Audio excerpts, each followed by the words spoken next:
Ryan, how do you get your guys back up for this? I'm sure, like I heard your comments earlier today, it seems like it might be not that hard to get them back up for it because now you have like a second life. But is that a challenge? Because CJ was talking about things when people asked him, are you going to play the bowl game if you guys aren't in the CFBs? Like, I'm not sure yet. Is that a challenge to get them back up for this, or is it like not a challenge at all? Oh, I mean, today there was just so much energy in the Woody. You could feel it when you walked in early on. We had a team meeting before the selection and had a staff meeting before and just talked about what the possibilities would be. And then when you saw the name come up, there was just a shot of adrenaline in the whole building. So the goal was to be in the CFP at this point. That was it when you started the season. Here we are. Strange way to get here, but that's it at the end of the day. So it's a new season, and you learn from the past. And there's been precedence on this. You look last year, Georgia lost to Alabama in the SEC championship. I think it was 41-24, and then went on to win the whole thing. So now it's just a matter of what we do moving forward. Certainly, the game at the end of the year is going to be in the back of our minds as motivation, but now it's just all about maximizing this month. Right behind him, Stephen Means, Cleveland.com. Speaking of CJ, obviously there's been a lot of conversations about his legacy as a guy who never won a Big Ten championship, he never won the game, he was even talking that much. For a guy like this to get this opportunity to maybe change the way some people view him, how big of an opportunity is that for him, and how has he been through all this? I think this whole thing is an unbelievable opportunity. You just never know how these years are going to go, and here we are. And this opportunity wasn't available a few days ago, wasn't available yesterday, but it is now. And I think that's the thing as you look into last week. Everyone's just dying to have this opportunity to have a shot to go win this, and now we do. And so whoever it is, the whole team wants that opportunity, and life's all about that. So what are we going to do with it? That's the challenge here this next month. Ryan, obviously there was so much build-up to the Michigan game, and you guys didn't get the result you wanted. So what do you maybe change about your approach this time around as you look to achieve a better result? Well, we've been, in this CFP 3 of the last 4 years, so we have a pretty good plan, I think, for this month. We start off really working on fundamentals. We put 2 practices in last week, talking about this being in this very situation. Don't wake up on Sunday morning and be surprised if you have an opportunity to go play for a national championship. We're not going to feel sorry for ourselves, but we needed help, and we got help. So put 2 good practices in last week, and then it all came together this weekend, and so here we are.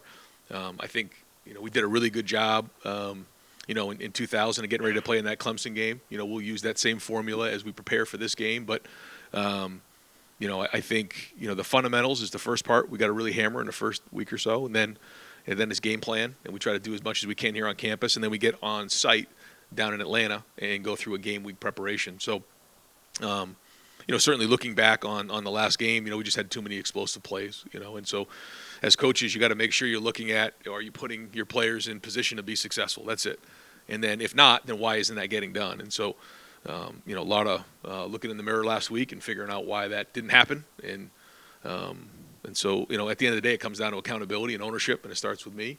And then it goes right to the coaches, then on to the players. And it's easy to point the finger at somebody else or what's the reason why, and what you have to do is take a hard look in the mirror and figure out why that is. And so there was a lot of those great conversations that happened last week, as hard as they were, but we'll find out if we can come out of this thing stronger. Across the aisle, Jacob Bench, the Lantern. Building off of that, you mentioned a second ago that game at the end of the season, using it as motivation. For the potential to have a rematch essentially in the national championship stakes, it's just astounding. Just what would that mean to have that rematch and to use that motivation, just to have that possibility where Ohio State and Michigan can meet in the national championship? What does that mean to you? Yeah, I mean, you don't want to get ahead of yourself, but that would be unbelievable, right? I mean, it would be historic to have that opportunity. And to say that we haven't thought about that, of course we have. Everybody's thought about that. But the draw that we have is we got to go down to Georgia and play the defending national championships in Atlanta. Which is, if someone said that at the beginning of the year, you get to go play the defending national champs in Georgia. Let's go do it. You got to go play those guys in order to go play for a national championship. So that's where our focus is going to go, and then we'll go from there. They're a very good team. Kirby's obviously done a great job, and especially really breaking that threshold last year in the national championship. That's something that got a lot of respect for. He did that. That was a long time coming there, and he did it. And hats off to him. And then they came back this year really playing well and did a good job working through the whole season undefeated.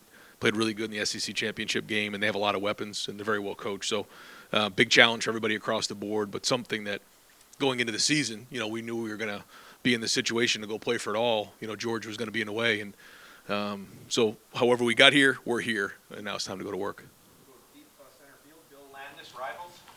Hey Ryan, sorry. You mentioned on Saturday on ESPN that you guys weren't going to play tight. There was not going to be sort of any of that feeling, I guess, maybe you had leading into your last game. Is the fact that you all are probably going to be underdogs in a game like this? It's not something this program experiences all that much. Can that help you guys play looser on this kind of stage? Maybe. We'll have to see as the week goes on and as the month goes. But it all just happened really fast here in the last 7 days. So get our feet underneath us and go to work. But yeah, I mean, I don't know how many people are going to give us a chance in this game. We'll have to see. But it really is just about the guys in the Woody right now and their mindset as they go on this journey here this month. But yeah, it'll be something that will be unique to this year. We haven't been in that situation. Right next door, Spencer Holbrook, Letterman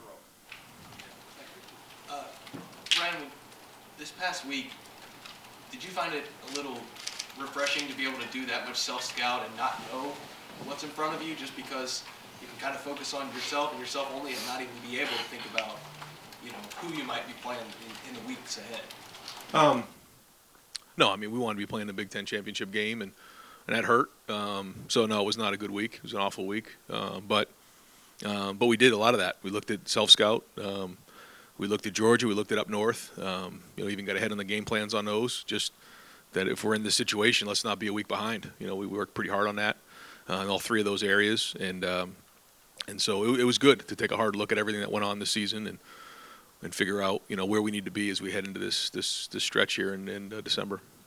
Fourth row right, Cameron T. Robinson, The Athletic. Ryan, as you mentioned, the excitement in this building. Like you said, this was an expectation. You guys wanted to play for national championship all year. At what point, or maybe you even talked to them today about it, like, do you let them have that excitement and then flip the switch and say, okay, we have to get to work though too? I think you just hit it on both ends. That this is an opportunity that we didn't have just 48 hours ago, and now we do. So what do you want to do with it? And the team that prepares the most, the team that maximizes each day as we head into December 31st, is the team that's going to win. That's it, and we can control it.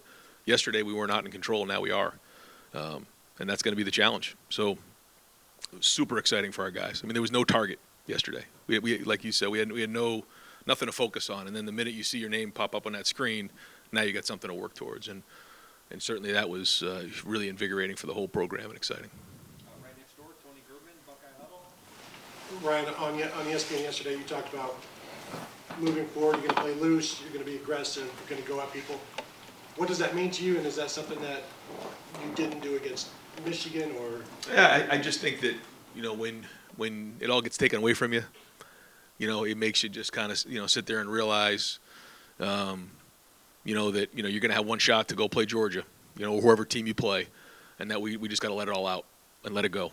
And, there'll be no fear of failure. We're going to go play as hard as we possibly can and be aggressive. But that's the way that we've done it here, and so, but when it almost all gets taken away from you, it's a stark reminder that, you got to make sure that's how you're playing your game, and that's the way that we're going to attack this month. Fourth row middle, Pat Murphy, 24/7 Sports. Ryan, you've talked a lot over the last year or so about the pressure of this program. You can't lose and those type of things. Yeah. For you personally, another loss to Michigan, but now you get this chance to prove something on a bigger level, a different level. How do you feel that as opposed to everything else that you talked about? It's an opportunity that that you weren't guaranteed, and now you have it. And so what are we going to do with it? That's all I keep thinking about, is that this is an opportunity that wasn't guaranteed, and now we do have it. So let's go do it. And certainly a lot of people counted us out, and here we are. So I kind of like being in this role, but now we got to go do something with it. Doesn't mean anything if we don't do anything. Just being upset or having a second opportunity is not going to mean anything if we don't do anything with it. But what an unbelievable chance. Go do something real special. Second row middle, Nathan Baird, Cleveland.com. You've used kind of that concept of the underdog in the past. Maybe sometimes even when you guys weren't an underdog, you've leaned on that a little bit. Well, now you are. I mean, Georgia's defending national champion. You clearly would be the underdog against Michigan in most cases. How does that sort of change? Does that change the mindset this week? Is it something you have already felt around here a little bit, that there's a different chip on the shoulder? I think we'll see as the month goes on, but I hear what you're saying, and they're a very, very good team. They're defending national champs. They, just put 50 on LSU in the SEC championship game. They're a very good team, and so we're going to have to be on our game. We have to play really good, and so we'll see as the preparation goes. But these guys obviously are going to have our guys' attention in a big way, and they know how they have to play in order to win this game. But I mean, how fun is this going to be to go play down there? I mean, with a team that's just had it all taken away from them, and now they have an opportunity again. So, just excited to get to work here. Third row right, Dylan Davis, Delaware Gazette. I know on ESPN today you said that you have an update on Jackson in the coming days. Yeah. Is that a decision of whether he's going to play because whether he was going to opt in, or is that still a physical matter? Both. Both. Yeah. Welcome back to the fold, Whitney Harding, WCMH, over on the far right.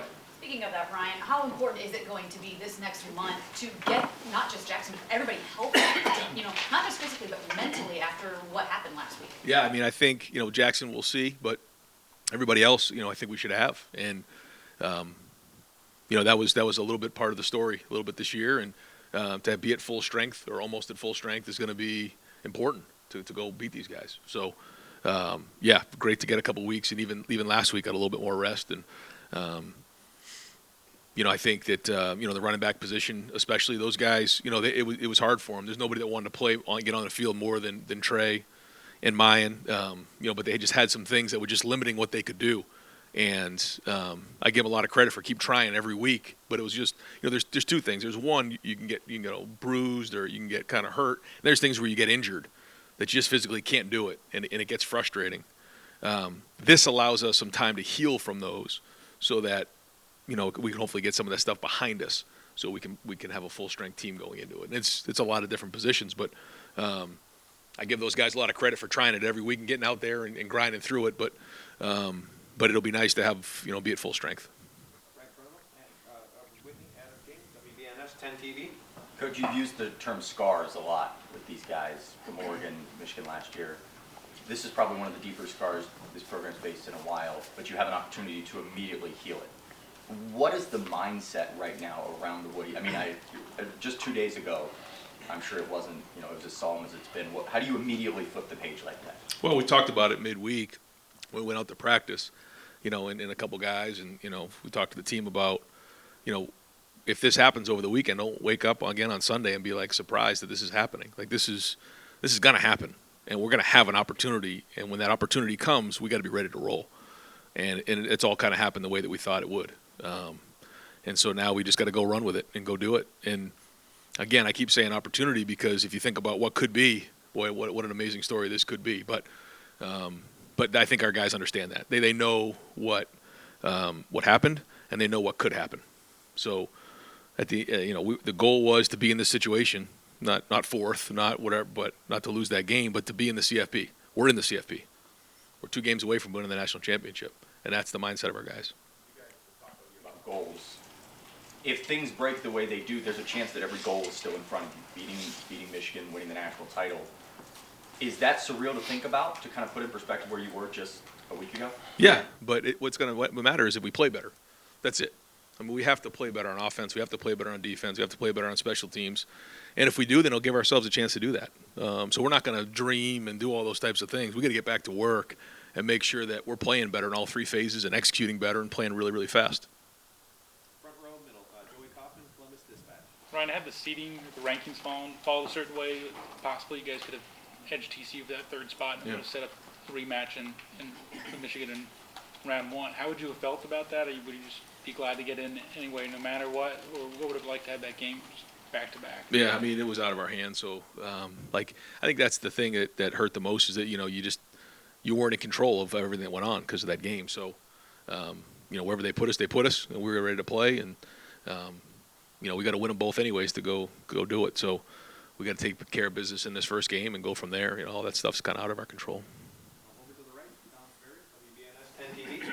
Coach, you said after the Michigan game, if you got in, you felt like you guys were a dangerous team. Do you still feel that way? Why?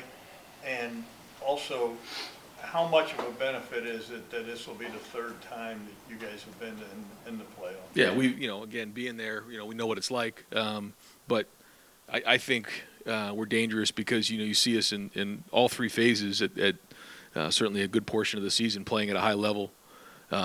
More explosive on offense. We've been really opportunistic on defense and had some really good games there. Certainly winning, on the road at Penn State was a really strong win. And in the end, that's probably put us in that spot because, getting a double-digit win on the road and really what turned out to be one of the top divisions in the country, right? I mean, you had 3 teams in the top 7. And so when you look at all that, and not playing our best football in the last game, yeah, that makes us dangerous. Front row right, Austin Ward, Rivals, 97.1. Ryan, when you talk about these practices on Wednesday and Thursday and being ready, you didn't have a target. How did you evaluate those practices? Like, did it actually look like they were working towards something, or Right. going through the motions? Like, what did you see? No. I mean, it was a very focused week. It was very focused. And I thought guys really did a nice job of being locked in. I really did. And I thought we came out swinging pretty hard, and then a couple plays here and there, obviously with the explosive plays, and then getting ourselves out of rhythm there in the third quarter cost us the game. And certainly hated the way it ended with those couple long runs. I mean, that just ruined the whole day really. But because it's in 7 minutes to go, it's an 8-point game, and if you just keep swinging, but it didn't happen. So was obviously very disappointed with that. But there was still a lot of good things that happened. It wasn't like you watch the film and you're like, geez, we just got completely outmatched. It was just a lack of execution, too many big plays.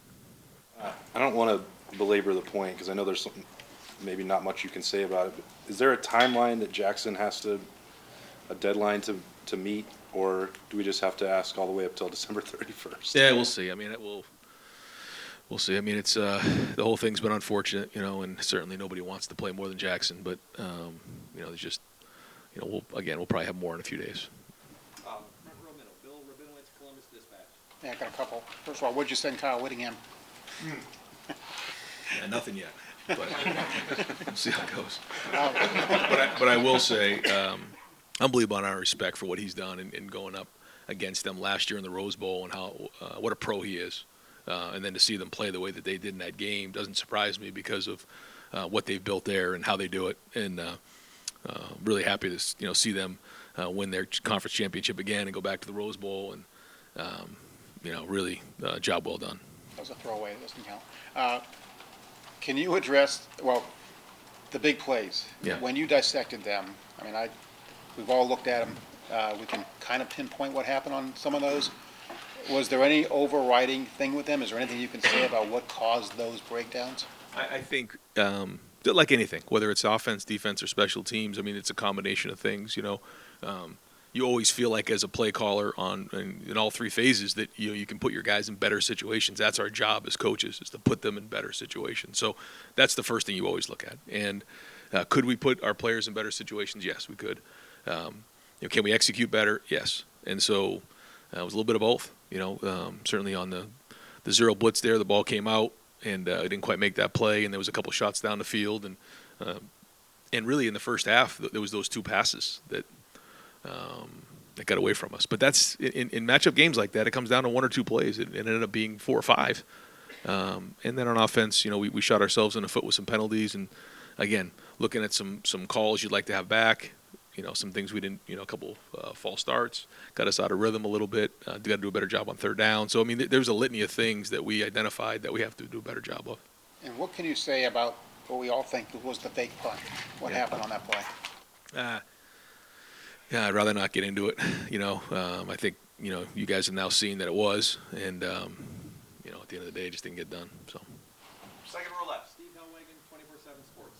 Yeah, Bill took a lot of what I was going to ask about. I guess you had 5 of those plays go for 45 yards or longer. You watched the game last night with Georgia. They put up 50 points and looked like were doing it in 3, 4, 5 play drives. They were hitting some junk plays there too. Just, I don't know, how important is it in this game to be letter perfect with calls, execution, et cetera, or you're going to be looking at another 50-point game going up on the board probably? I think when you look at the CFP and I don't know where it was based off of last year, but I think the winning team usually scores 49 to 50 points. So we're gonna have to play well on offense, like you said. Everything's gonna have to be on point. Execution's gonna have to be on point. Game plan will have to be on point. And I think about the game we played against Clemson. I think we had 49 or something like that. So you're gonna have to score points against a team like this. That's for sure. Second row middle, Doug Lane, Cleveland. This question is basically, can you take us through the last 190 hours of your life? But specifically, how tough was it Saturday night, immediately afterward? When did you really start to think about, hey, we could get in? And then where did you watch the USC-Utah game, and how did you watch the USC-Utah game? Yeah, I mean, now you can imagine what that was like, or maybe you can't, but it was awful. Rather not get into it, but it was a bad week. But went back out on the road recruiting, and then that night I was doing a home visit in Cincinnati. Drove from Cincinnati to Columbus for the first half, and then made it home and watched the rest at the house. So did you have it on radio, on your phone, on the TV, over in the passenger seat? Yeah, on the radio. I listened on the radio. Yeah. And did you think Saturday night, after the loss, we could still make it, or when do you start processing that possibility when you're dealing emotionally with such a difficult thing? Yeah, I mean, it takes a couple days to get there and figure out what's next. But as you start to get towards Monday, Tuesday, and get the guys together and say, okay, what's the plan for this week? All right, we got to identify what went wrong, but then okay, what are we doing moving forward? And that's why we decided to have a team meeting and a practice on Wednesday and then on Thursday, and get out there and say, guys, we're playing, in a game here in the CFP. So we got to keep our edge. I think that's important. I think once you get into a whole week of doing nothing, you can kind of get into that off-season mode, and you get a little lazy, a little sloppy, and we didn't do that. We kept our body weights up. We got back on the field, got to work with no guarantee of anything. But the guys went out there and had a really good practice on Thursday, and said, if we make this thing, then we know we have this in the back pocket. Kept our edge, and now we'll go back out there on Tuesday this week and get back to work. And just so we have the lens of this, when you're practicing, it's not necessarily that we're going to play a game regardless. It's not we're going to play a bowl or a playoff game. We're going to play again. You're practicing Wednesday and Thursday with, this is a playoff practice. Yeah, we're playing in the CFP. You got it. Okay. All right, we'll wrap it up with front row right, Tim May, Letterman Road. Thank you. Sorry I had to leave a second ago.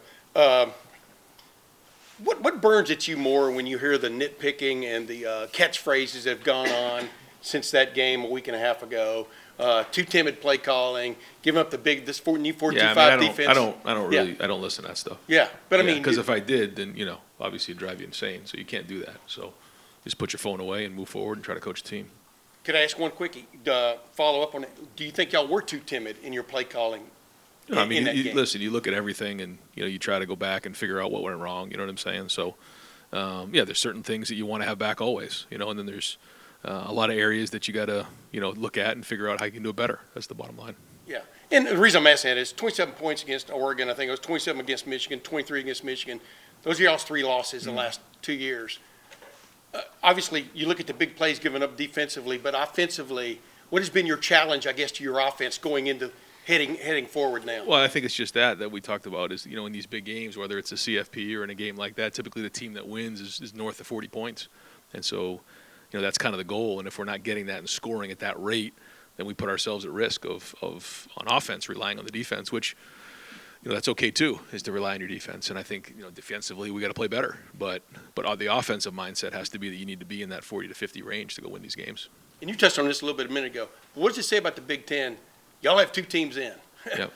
I think it's great. I mean, yeah, and obviously Penn State's sitting right there also. Yeah, I mean, 3 teams in the Big Ten East in the top 7. I think Penn State ended up 7. So, and I think they had a great year. It did some really good things. So, I think it's great for the Big Ten. I think it was, it's the whole Big Ten conference this year is hard, and we play 9 conference games. So when you look at the number of wins in the conference, there's going to be one more loss on everybody's record. Obviously, one more win, but that's a challenge. And then, playing a 10th game is also part of it too. When, you have a non-conference opponent like Penn State had Auburn, we had Notre Dame. I mean, that all matters. And so, the gauntlet of that at the end of the season, I think makes us strong. But great to see the Big Ten have 2 teams here in the CFP. And one last thing for me. When I say Georgia, what comes to mind? What comes to mind for me is a violent defensive front. I mean, they seem to play that way, big guys. Offensively, they like to, control the ball, et cetera, that 12 personnel, et cetera. When I say Georgia to you, what comes to mind? Well, it comes to mind is, very, like you said, a lot of talent, a lot of good players, but very well coached too, in both offense and defense. Kirby's done a great job. He's got a really good staff there, and Coach Munkin's done a really good job on offense this season. And they, like you said, they play with those 2 tight ends that put you in stress in different areas, and they run the ball and they're physical, but they do a great job. And Bennett really runs the whole thing. So big challenge. That's why they're defending champs and undefeated this season. Thanks, man. Yeah. Good. You got it, guys. Yep.